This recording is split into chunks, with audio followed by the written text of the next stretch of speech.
بسم الله الرحمن الرحيم نحمده ونصلي ونسلم على رسوله الكريم أما بعد فأعوذ بالله من الشيطان الرجيم بسم الله الرحمن الرحيم ومن يعظم شعائر الله فإنها من تقوى القلوب وقال رسول الله صلى الله عليه وسلم من تواضع لله رفعه الله ومن تكبر وزعه الله صدق الله وصدق رسوله النبي الكريم اللهم صل على سيدنا ومولانا محمد وعلى آل سيدنا ومولانا محمد وبارك وسلم۔ اللہ رب العزت کا بہت بڑا کرم اور احسان ہے کہ اعتکاف مسنون کے ایام عافیت اور سلامتی کے ساتھ گزر رہے ہیں، اور یقیناً کسی نہ کسی درجے میں ٹوٹے پھوٹے اعمال بھی ادا ہو رہے ہیں۔ اللہ پاک فضل فرما کر سب کو قبول فرمائے۔ اللہ کو وہ بندہ بڑا پسند ہے جس کی ذات میں ادب ہو اور بے ادبی سے محفوظ ہو، اور بے ادبی کرنے والا بندہ اللہ کو انتہائی ناپسند ہے۔ اور اس کی بالکل آسان سی مثال اسی وقت سے چلی جب اللہ پاک نے اس کائنات کے پہلے انسان کو پیدا کیا۔ اس کائنات کے سب سے پہلے انسان جو ہم سب کے جد امجد ہے، ان کا نام کیا ہے دوستو؟ حضرت آدم علیہ السلام۔ وہ پہلے انسان جن کو اللہ نے اپنے دست قدرت سے بنایا۔ بنانے کے بعد پھر حکم ہوا فرشتوں کو اسجدوا لآدم کہ تم سب کے سب سجدہ کر لو۔ کس کو؟ آدم علیہ السلام۔ چونکہ حکم اللہ کا تھا، تو جب اللہ پاک بندے کو حکم دے دے تو پھر بندہ حکم دینے والے کو دیکھتا ہے، حکم کی کیفیت کو نہیں دیکھتا کہ مجھ سے کہا کیا گیا۔ تو فسجد الملائکۃ کلہم اجمعون، سب کے سب فرشتوں نے آدم علیہ السلام کو سجدہ کر لیا، الا ابلیس، سوائے ابلیس شیطان کے، اس نے نہیں کیا۔ استکبر وکان من الکافرین، اس نے تکبر کیا، اپنے آپ کو بڑا سمجھا اور وہ نہ ماننے والوں میں سے تھا۔ اب فرشتوں جیسی نورانی مخلوق جو معصوم ہے، انہوں نے اللہ کے حکم کو مانا، چوں چرا نہیں کی۔ اور شیطان سے جب پوچھا گیا کہ جی آپ نے کیوں نہیں کیا، تو اس نے کہا کہ یہ تو مٹی سے بنے، میں آگ سے بنا ہوں، مٹی میں دبنا ہے، آگ میں اونچا ہونا ہے، لہٰذا میں کیسے سجدہ کر لوں اس کو جو چیز پیر کے نیچے دب جاتی ہے۔ تو بڑوں کی بات کے بعد پھر اپنی تعلیلیں پیش کرنا اور اپنے دلائل پیش کرنا، دوستو یاد رکھیں، یہ بے ادبی ہے، یہ اللہ کو پسند نہیں۔ تو نتیجہ کیا ہوا کہ ہمیشہ ہمیشہ کے لیے اللہ کی بارگاہ سے محروم ہو گئے۔ پھر آدم علیہ السلام کو اللہ پاک نے جو پہلا ٹھکانہ دیا، وہ کہاں دیا؟ جنت میں دیا۔ اسکن انت وزوجک الجنہ، اللہ نے فرمایا آپ اور آپ کی اہلیہ، آپ کی زوجہ حضرت حوا علیہ السلام، آپ لوگ جنت میں رہیں، اور اجازت دی کہ ہر چیز جو چاہے کھائیں پیے سب کچھ کرے، سوائے اس ایک درخت کے، اس کے قریب مت آئیے گا۔ لا تقربا هذه الشجرة، اس درخت کے قریب مت آئیے. وہاں بھی شیطان نے معاملہ کیا اور جھوٹی قسم کھائی اور غلایا کہ یہ وہ درخت ہے کہ اس کا پھل آپ کھائیں گے تو فتکون من الخالدین، آپ لوگ ہمیشہ ہمیشہ کی حیات پالیں گے، زندگی پالیں گے. تو کیا آپ نہیں چاہتے کہ ہمیشہ جنت میں رہیں جو اللہ کا خاص مقام قرب ہے؟ آپ تو چاہتے ہیں. تو آپ اسی لیے تو آپ کو اس پھل سے منع کیا، آپ کھائیں. فَأَكَلَا مِنْهَا، جب دونوں نے اس میں سے کھا لیا، فَبَدَتْ لَهُمَا سَوْآتُهُمَا، تو جنت کی جو پوشاک اور لباس تھا وہ دونوں حضرات کے جسموں سے اترنا شروع ہوا. فَطَفِقَا يَقْصِفَانِ عَلَيْهِمَا مِنْ وَرَقِ الْجَنَّةِ، لیکن مومن حیادار ہوتا ہے، کبھی اپنا ستر بلا عذر کسی کے سامنے کھولنا برداشت نہیں کر سکتا. اور تو کوئی نہیں تھا وہاں پر، لیکن جیسے ہی دیکھا کہ ہمارے جسم سے تو جنت کا لباس گیا، واقعی ہم سے کوتاہی ہوئی، تو جنت کے جو درختوں کے پودوں کے پتے تھے اس کو فوراً لے کر اپنے جسم کو ڈھانپنا شروع کر دیا، چھپایا. خیر اللہ پاک نے فرمایا اب چونکہ بات پوری نہیں کی تو زمین پر تو اترنا پڑے گا.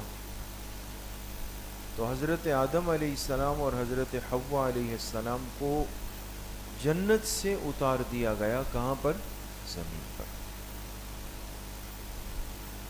اچھا، جنت میں دونوں ساتھ تھے، اترنے میں دونوں ساتھ تھے، لیکن جب اتارے گئے تو ساتھ نہیں اتارے گئے. آدم علیہ السلام الگ جگہ پر اترے اور حضرت حوا الگ جگہ اترے. آدم علیہ السلام اترے ہیں تو آپ عجم میں اترے ہیں. روایت مختلف ہے. سری لنکا کا لفظ کا نام آتا ہے. سری لنکا ایک ملک ہے نا، اس میں ایک جگہ ہے، ایک خاص مقام ہے، سرندیپ نام ہے اس کا، جس میں ایک بہت بڑے پیر کا نشان نقش ہے پہاڑ کی چوٹی پر. اور یہ جو دنیا کے اندر ایک مذہب ہے بدھسٹ، گوتم بدھ کے ماننے والے، ان کے نزدیک مقدس ترین مقام وہ سرندیپ سری لنکا میں حضرت آدم علیہ السلام کے پیر کا یہ نقش ہے، یہ وہاں جمع ہو گیا. تو آدم علیہ السلام وہاں اترے ہیں جو بر صغیر کا علاقہ ہے، اور حضرت حوا علیہ السلام کو عرب میں اتارا گیا. ایک تو دونوں میں جدائی ہو گئی. پھر جو اللہ کے محبوب بندے ہوتے ہیں انہیں یہ احساس ہوتا ہے کہ ہم نے اللہ کے حکم کی خلاف ورزی کی، جبکہ اللہ پاک ان کی توبہ قبول کر چکے تھے، لیکن پھر بھی دل پر ایک بوجھ تھا. تو آدم علیہ السلام روتے رہے، اتنے آنسو بہائے ہیں کہ بعض تفسیروں میں آتا ہے کہ ان کے آنکھوں کے آنسو سے پانی کی جھیلیں بنی ہیں. گوئے نے کئی حج پیدل کیے. اور پھر اللہ پاک نے فضل فرمایا تو میدان عرفات میں اما حوا سے ملاقات ہو گئی. اس لیے کہتے ہیں اس کو جو عرفات کہا گیا نا، عرفات کے معنی ہے پہچاننے. وہاں جا کے دونوں حضرات کو اللہ پاک نے ملا دیا. بات سمجھ میں آ رہی ہے دوست؟ اصل بات پہ اب آ رہا ہوں، پریشان نہ ہوں. جب آدم علیہ السلام زمین پر اترے تو ایک تو جنت سے اترنے کا صدمہ، پھر اہلیہ سے جدائی کا بوجھ، اور سب سے بڑھ کر کہ اللہ پاک مجھ سے راضی ہوئے یا نہیں ہوئے، یہ سب باتیں جمع تھیں. آپ بتائیں ایک ایسا شخص جو جنت سے زمین پر آیا ہو، ساری کیفیات سے، اس کے دل پہ کیا گزر رہی ہوگی؟ دل کتنا ٹوٹا ہوگا. اسی لیے دیکھیں شریعت نے حکم دیا کہ اگر کسی مسلمان پر کوئی صدمہ آئے، آزمائش آئے، میت ہو جائے، فوتگی ہو جائے، تو فوراً کیا کرو، اس کے پاس تعزیت کے لیے چلے جاؤ۔ تعزیت رسم نہیں ہے دوستو، یہ سنت عمل ہے بہت بڑا، اور اللہ کی شان یہ کسی کے ساتھ بیٹھ کر یہ کہہ دینا انا للہ و انا الیہ راجعون، یہ مسنون کلمات کسی مصیبت زدہ سے کہنا دوستو، یہ تجربے کی بات ہے، اس سے جو دل کو سکون ملتا ہے نا، انسان حیران ہوتا ہے۔ اس لیے کبھی اپنے مسلمان بھائی کو تکلیف صدمے کے وقت اکیلا نہ چھوڑیں،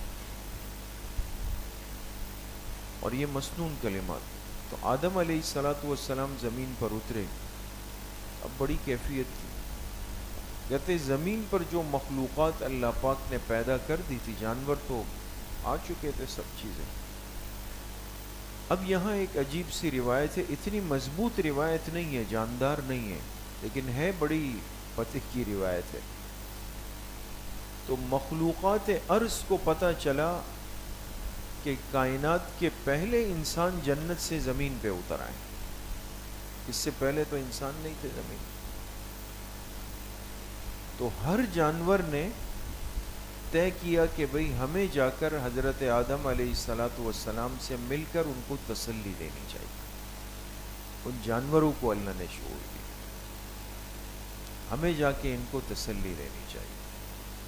تو ہر درندے اور ہر پرندے اور ہر جانور کے جو امیر تھا، اس نے ان کی ترتیب بنائی کہ بھئی ہم کوشش کریں گے کہ سب سے پہلے پہنچیں، لیکن سب سے پہلے جو خوش نصیب جانور آدم علیہ السلام کے پاس پہنچا وہ کون تھا؟ وہ کون سا تھا؟ ہرن۔ ہرن جانتے؟ ڈیئر، ہرن ہے، کیونکہ اللہ نے اس کو پھرتیلی بھی دی ہے، اس نے تاخیر نہیں کی، کہتے ہیں یہ سب سے پہلے آ کے آدم علیہ السلام سے ملا اور آپ کا غم غلط کرنے کی کوشش کی، تسلی دی۔ تو ظاہر سی بات ہے کہ آپ کے سخت وقت میں جو سب سے پہلے آئے گا اس کی جگہ تو آپ کے دل میں بنے گی، بھئی اس نے مشکل گھڑی میں سب سے پہلے میرا ساتھ دی۔ تو جب ہرن کہتے ہیں ان کی جماعت آئی، ملی، تو آدم علیہ السلام بڑے خوش ہوئے، اور برکت کے لیے انہوں نے ان کی کمر پہ اپنا ہاتھ پھیرا۔ اسی لیے مشک کس جانور میں پیدا ہوتا ہے؟ ہرن میں پیدا ہوتا ہے، سمجھ گئے؟ اللہ نے یہ برکت رکھی آدم علیہ السلام کے ہاتھ پھیرنے کی، یہ سب سے پہلے آئے، انہوں نے ادب کیا پہلے انسان کا، پہلے پیغمبر کا۔ تو آدم علیہ السلام نے بھی جب اپنا دست شفقت ان کے اوپر پھیرا تو ان کی کمر میں اللہ پاک نے ان کی ناف میں مشک پیدا کر دیا، جو اس وقت بھی دنیا کا مہنگا ترین عطر تیار ہوتا ہے وہ ہرن کے ناف سے تیار ہوتا ہے دوستو، آپ نے اگر کبھی دیکھا ہو۔ اور پھر اس کے بعد جانوروں کا سلسلہ آنا شروع ہوا ملاقات کے لیے۔ سب سے آخر میں کون آیا؟ سانپ آیا۔ سانپ ہے نا، کہتے ہیں سب سے زیادہ سست نکلا، یہ سب سے آخر میں آیا، اور اس نے پرواہ نہیں کی کہ مجھے اس میں، تو جب یہ آیا تو سب ایک ایک کر کے جا چکے۔ تو آدم علیہ السلام کے پاس جب آیا تو آدم علیہ السلام کو ان کا آنا ناگوار گزرا کہ اس نے یہ بے اکرامی کی، سب سے دیر سے آیا۔ تو کہتے ہیں نتیجہ یہ نکلا کہ اس کے جسم میں زہر آ گئی۔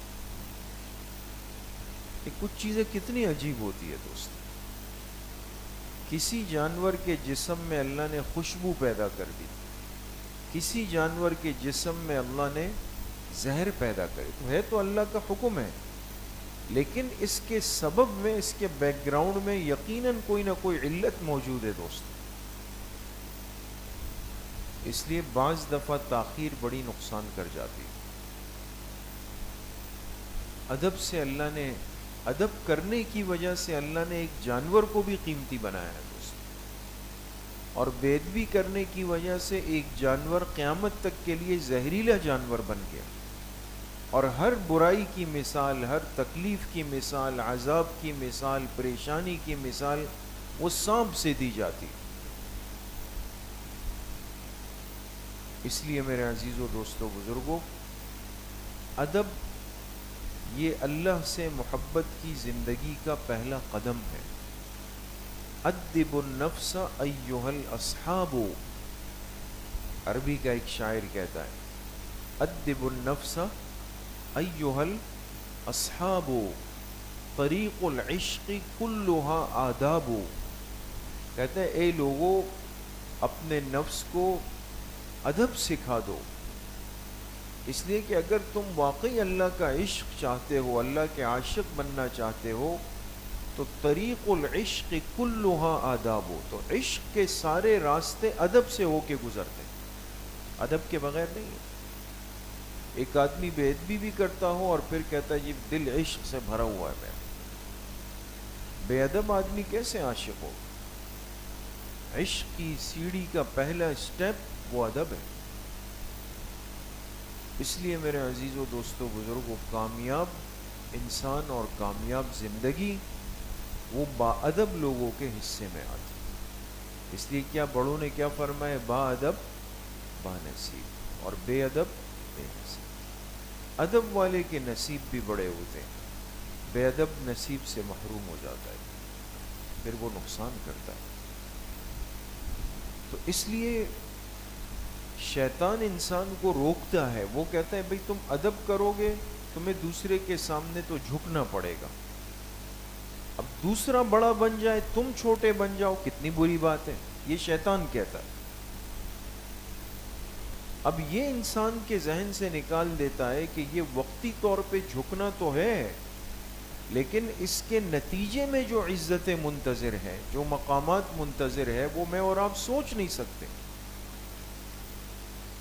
یہ اللہ کی ایک شان ہے، جو چیز جس چیز کے اندر جھکاؤ ہو اس سے اللہ پاک نفع کو، فائدے کو عام فرما دیتے ہیں۔ تو آپ نے دیکھا ہوگا جس درخت پہ پھل لگتے ہیں اس کی ٹہنیاں جھکی ہوئی ہوتی، اور جو بالکل ایسے ویران بنجر درخت ہوتا ہے جس پہ کچھ بھی نہیں ہے تو وہ بالکل سیدھا سیدھا کھڑا ہوتا ہے، اکڑ کے کھڑا ہونا۔ تو متکبر آدمی اکڑ کر کے چلتا ہے، متواضع آدمی ہمیشہ اپنے کندھوں کو جھکا کے چلتا ہے۔ اسی لیے فرمائے مٹا دے اپنی ہستی کو اگر کچھ مرتبہ چاہے، کہ دانہ خاک میں مل کر گلے گلزار ہوتا۔ اگر تم چاہتے ہو نا کہ کچھ بن جاؤ، اللہ تمہیں کچھ مقام دے دے، تو اپنی ہستی کو مٹا دو۔ اب اس مٹانے کے اندر کچھ برداشت تو کرنا پڑے گا۔ تو شاعر کہتا ہے کہ دانہ خاک میں مل کر، جو بیج ہوتا ہے نا اس کو مٹی کھود کے اس میں ملایا جائے، اس کے اوپر مٹی، دائیں مٹی، بائیں مٹی، نیچے مٹی، خاک میں بیچارہ مل جاتا ہے، لیکن اسی خاک میں جانے کے بعد ہی گلے گلزار ہو جاتا ہے۔ وقتی تواضع کی وجہ سے انسان کو جھکنا پڑتا ہے، بڑوں کے سامنے ادب کی وجہ سے انسان تواضع اختیار کرتا ہے۔ وقتی طور پہ تو لگتا ہے کسی کو کہ بھئی یہ تو وہ بڑا بن گیا، میں چھوٹا بن گیا۔ بعض ایسے لوگ بھی شیاطین الانس ہوتے ہیں، شیاطین الانس، کہ جو اچھے لوگوں کو، اچھے نوجوانوں کو، اچھے طالب علموں کو خراب کرتے ہیں۔ دشمن اور دوست کی پہچان کریں دوست۔ بعض دفعہ آپ اچھے خاصے باادب ہوں گے، متواضع ہوں گے، خدمت گزار ہوں گے، ترتیب کی زندگی میں چل رہے ہوں گے، تو کوئی آ کے آپ کو دیکھے گا، پھر آ کے آپ سے کہے گا یہ کیا تم نے اپنے آپ کو نوکر بنایا ہوا ہے، یہ کیا تم غلاموں کی طرح ہمیشہ ایسے پیچھے جھک کے چل، یہ ذہن خراب کر رہا ہوتا ہے۔ کیوں؟ اس لیے کہ خود بیچارہ محروم ہے، بگڑا ہوا ہے، دو بندے اس سے سلام نہیں کرتے، تو جب دیکھتا ہے بھئی ایک ساتھی کو اللہ نے اچھا ماحول دیا، پاک صاف ماحول دیا، یہ مسجد سے جڑا ہوا ہے، نیک لوگوں سے جڑا، اب آنکھوں کے سامنے اندھیرا آتا ہے۔ ہم طلبہ کو سمجھاتے ہیں، ہم نے اپنے بڑوں سے یہی سیکھا ہے دوستوں، جو بندہ آپ کو آپ کے بڑوں کے ادب سے دور کرے، سمجھ جائے وہ زہر ہے جس کے اوپر مٹھاس لگا کر آپ کو کھلائی جا رہی، اس لیے کہ ادب کے بغیر تو پیغمبروں کی زندگی شروع نہیں ہوئی، تو ہم کیسے اس کے بغیر چل سکتے ہیں؟ آداب ضروری ہے۔ اور قرآن کریم میں اللہ پاک نے فرمایا وَمَن يُعَظِّمْ شَعَائِرَ اللَّهِ، جو اللہ کے نشانیوں کی تعظیم اور ادب کرتا ہے، فَإِنَّهَا مِن تَقْوَى الْقُلُوبِ، یہ اس کے دل کے متقی ہونے کی علامت ہوگی۔ جس آدمی کی زندگی میں ادب ہوگا نا، ادب، تواضع، یہ دلیل ہوگی کہ اس کا اندر بھی پاک ہے۔ لیکن میں ایک بات عرض کروں، یہ بات بھی سمجھ لیں کہ ایک آداب واقعتاً ہوتے ہیں اور ایک آداب وقتاً ہوتے ہیں۔ واقعتاً اور وقتاً میں زمین آسمان کا فرق۔ واقعتاً آداب وہ ہوتے ہیں جو آپ کے مزاج کا حصہ ہے۔ میں ادب اس لیے کرتا ہوں کہ یہ میرے ماں باپ ہیں، میں ادب اس لیے کرتا ہوں کہ یہ میرے شیخ ہیں، میں ادب اس لیے کرتا ہوں کہ یہ میرے استاذ ہیں، میں ادب اس لیے کرتا ہوں کہ یہ ہمارے خاندان کے بزرگ ہیں، میں ادب اس لیے کرتا ہوں کہ یہ عمر میں بڑے ہیں، ان کے بالوں میں سفیدی ہے، ان کا اکرام مجھ پر رکھا گیا۔ یہ واقعتاً آداب کہلاتے ہیں۔ اور ایک ہوتا ہے کہ ڈاکیومنٹس کلیئر نہیں ہو رہے، پھنس گیا ہے معاملہ، کوئی چیز سمجھنی ہے اور اب سمجھنے کے لیے ضروری ہے کہ فلاں کے پاس جانا پڑے گا، خوشامد کرنی پڑے گی، تو اب جو میں آداب دکھاؤں گا یہ وقتی آداب ہے، میرے ضرورت کے ہیں، اس سے پہلے نہیں تھے۔ اب جا کے ہاتھ یہاں رکھ کے کھڑا ہو جاؤں گا، جی حضرت، جی حضرت، جی حضرت، جی حضرت، تیسرا جملہ نہیں نکل رہا زبان سے، اور جب کام ہو گیا تو پھر وہ اڑن چھو ہوئے کہ پھر کچھ پتہ نہیں ہے کہاں چلے۔ ضرورت ہے،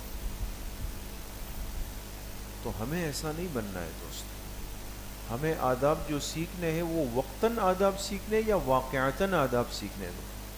ہاں، واقعتاً والے آداب ہم نے سیکھنے۔ اسی لیے ہمارے بزرگوں نے مثال دی کس کی؟ سراحی کی۔ جب انسان پانی پیتا ہے نا، سراحی جانتے ہیں مٹکا جس سے پانی پیتے ہیں؟ اب تو نل سے ہم پانی بھرنا شروع کر دیتے ہیں، لیکن جو سمجھدار لوگ ہوتے ہیں، یہ نہیں کہوں گا پرانے لوگ، سمجھدار لوگ اب بھی مٹی کا مٹکا رکھتے ہیں اپنے پاس، اس لیے کہ اس میں اللہ پاک نے بہت سارے جسم کے امراض کا علاج رکھا ہوتا ہے، باقی چیزوں نے تو امراض پھیلا دی۔ اب دیکھیں مٹکے میں جب پانی ہوتا ہے اور جب بندہ پانی ڈالتا ہے تو کیا کرتا ہے؟ اس مٹکے کو تھوڑا سا جھکا دیتا ہے، اس کو جھکا دیتا ہے، تو جب وہ جھکتا ہے نا، سراحی سر نگوں ہو کر بھرا کرتی ہے پیمانہ۔ جب یہ سراحی اپنا سر جھکا دیتی ہے نا، تھوڑا سا جھک جاتی ہے، تو پیمانے کو، برتن کو بھر دیتی ہے۔ آپ کسی کو فائدہ پہنچانا چاہتے ہیں، نفع پہنچانا چاہتے ہیں، تھوڑا سا جھکنا تو پڑے گا دوستو، ورنہ جو چیز اندر ہے وہ اندر کی اندر رہ جائے گی، باہر نہیں آئے گی۔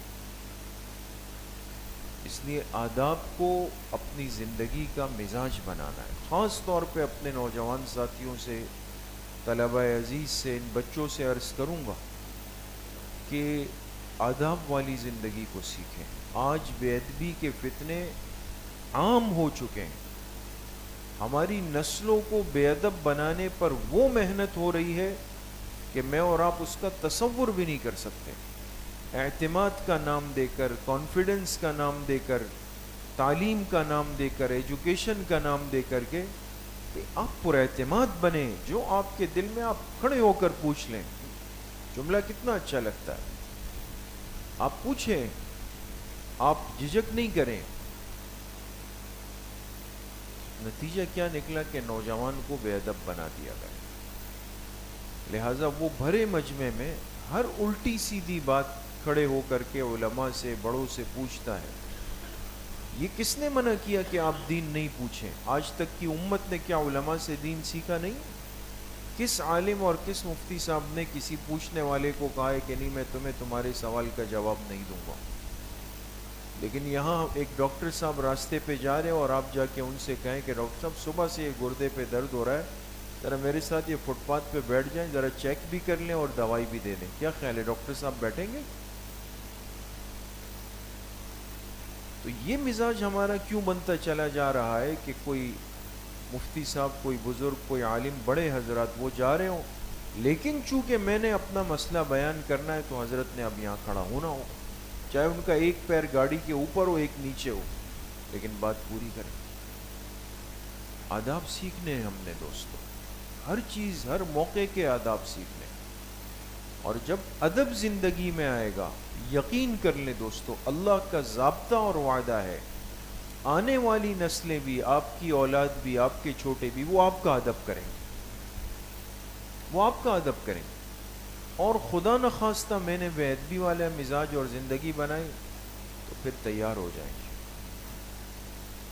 کہ آنے والوں نے پھر ہمارا سر بجانا ہے، انہوں نے بھی نہیں چھوڑنا۔ تو اعتکاف کا عمل ہے، اور ہمارے ساتھ بزرگ احباب بھی بیٹھے ہیں، بڑے بھی بیٹھے ہیں، اکثر و بیشتر مسجد میں علماء آ جاتے ہیں، بڑے آ جاتے ہیں۔ ادب آداب کا مزاج بنائیں، بڑوں کا ادب کریں، بڑوں کے سامنے تیز آواز میں باتیں نہ کریں، بڑوں کے سامنے پیر پھیلا کے نہ بیٹھیں، بڑوں کی طرف پیٹ کر کے نہ بیٹھیں۔ دیکھیں ہمارے بڑوں نے کتنا ادب سکھایا، کتنی احتیاط ہوتی تھی، قرآن کی طرف پشت نہیں ہوتی تھی، تکیہ لگا کے قرآن نہیں پڑھتے تھے، ڈرایا جاتا تھا بچوں کو، تو کچھ بھی نہیں رہا، ایک ایک کر کے سب چیزیں رخصت ہو گئی۔ تو با ادب با نصیب بنیں گے سب انشاءاللہ۔ اللہ کریم مجھے بھی آپ سب کو صحیح عمل کی توفیق نصیب فرمائے۔ وآخر دعوانا ان الحمد للہ رب العالمین۔ الحمد للہ رب العالمین، الصلاۃ والسلام علی سیدنا۔